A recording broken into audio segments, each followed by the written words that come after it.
Hey guys, so this is a continuation of a short that I just recorded, and I wanted to talk a little bit about the topic of spiritual maturity and especially unity consciousness. So let's just start with the fact that, like, it's one thing to know concepts, but you really need to be able to know to get to the connections that they can make with each other, and then how that you can actually use them in your own life in various contexts. So that just sounds obvious, but it's not actually, because a lot of us will actually get stuck in certain registers of concepts, where we understand something within a specific state or within a specific context only, rather than, for example, its larger historical context or some of the very material connections it might be making with other concepts. So now let's move into a specific concept, the question of spiritual maturity. So I'm just interested in whether you have asked yourself and answered for yourself the question of what spiritual maturity means for you. What would it look like? How do you recognize your own spiritual development? So, one approach to this is very logical. It seems clear, for example, that spiritual maturity would have to include a kind of or a level of intellectual maturity and a level of emotional maturity. But even those are still really within the egoic perspective. Those are still components, as it were, of the human ego. And for me, I think that a core piece of spiritual maturity, there's other aspects, of course, but I think one of the core pieces is definitely the ability to transcend one's own the limitations of one's own personal perspective. So I actually think that in the course of healthy development, this can actually occur quite early on, in human development. Of course, there's many things that can stunt the process and do, but you would gradually move through that through more of a multiplicity of perspectives. For example, recognizing other egos, and then from there you can move into more of like a complete relativity of perspective, which you can get from, we learn this from the study of different cultures, especially over time, over human history.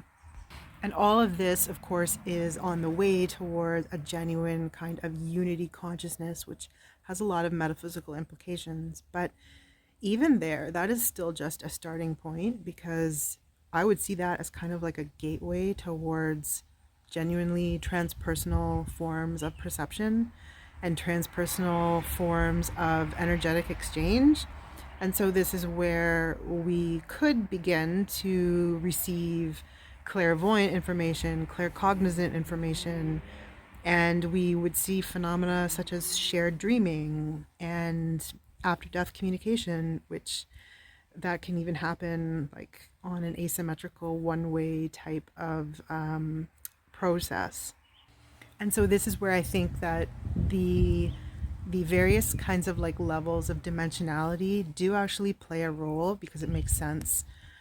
And what is dimensionality other than complexity? For example, anyone who's trained in like mathematics and statistics understands this already, and we can just extend that because our 3D reality is quite simple. Like, it runs along, 3 and then 4 dimensions, which just means that there are 3 and 4 sets of variables for experience.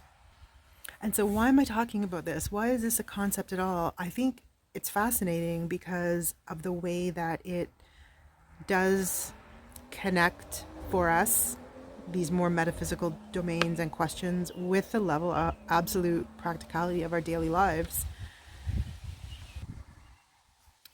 Someone like Carolyn Mays is absolutely correct when she talks about the levels of choice that we're making. Every choice we make, every decision is it's not just that it's an act of our own personal power, it is a metaphysical branching point, and it, in a way, makes a metaphysical statement because it's going to reflect exactly our own dimensionality, where we are coming from, what we are expressing, or the frequency we're on, so to speak.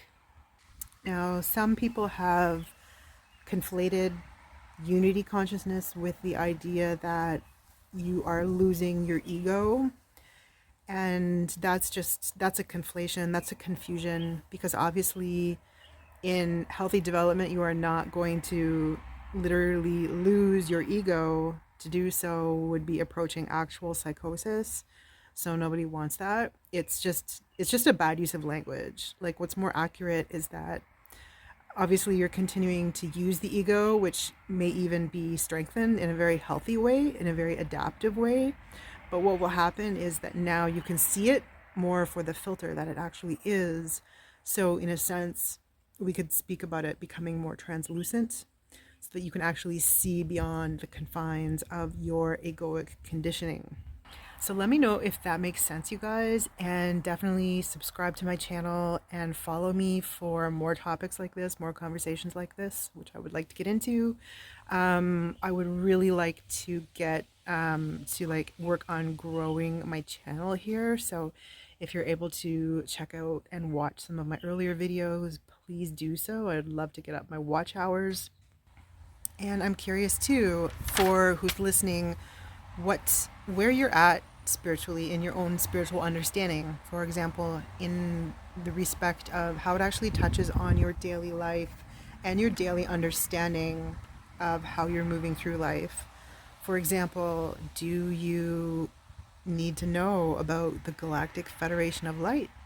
Or do you feel that really metaphysical questions come down to the way that you're making choices and the way that you're processing energy?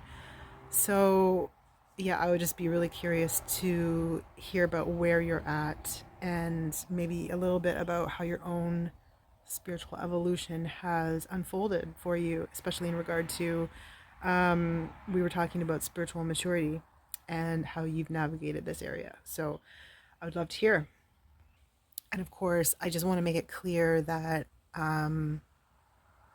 my actual understanding here is that it is all about energy. This is about what level of or frequency of energy we're actually able to admit into our system, because that does determine what we are able to perceive. So, for example, if we are living on a certain level of density, which we all are in this 3D experience, we're not going to be able to really intake super higher dimensional, high frequency forms of being or energetic entities.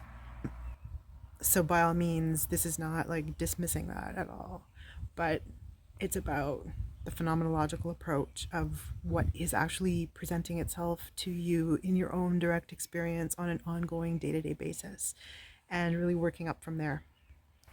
Because speaking of evolution and increasing in our own spiritual development, what else might this mean besides how we can modulate energy? Emotion is energy in motion. And so, at this level of the human experience, a large part of our initiation is obviously going to be within the emotional body and within how we can process energetic information on that level. So, before we can move higher, we definitely have to pass through a certain set of initiations regarding how we are able to emotionally modulate, if you will. So, see how it all comes around? It's just like it makes so much sense.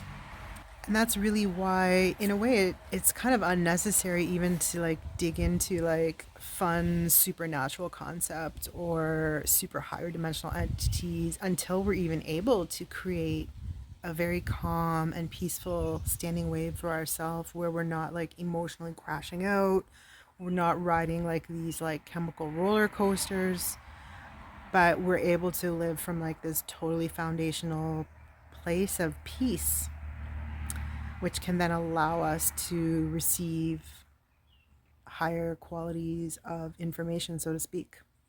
So I'm going to leave it here for now, but I would like to see your comments. I would like to know what you think, and we can keep talking on these topics. So yeah, please check out my other videos, give a subscribe if you're new here, and we'll keep talking. Thanks.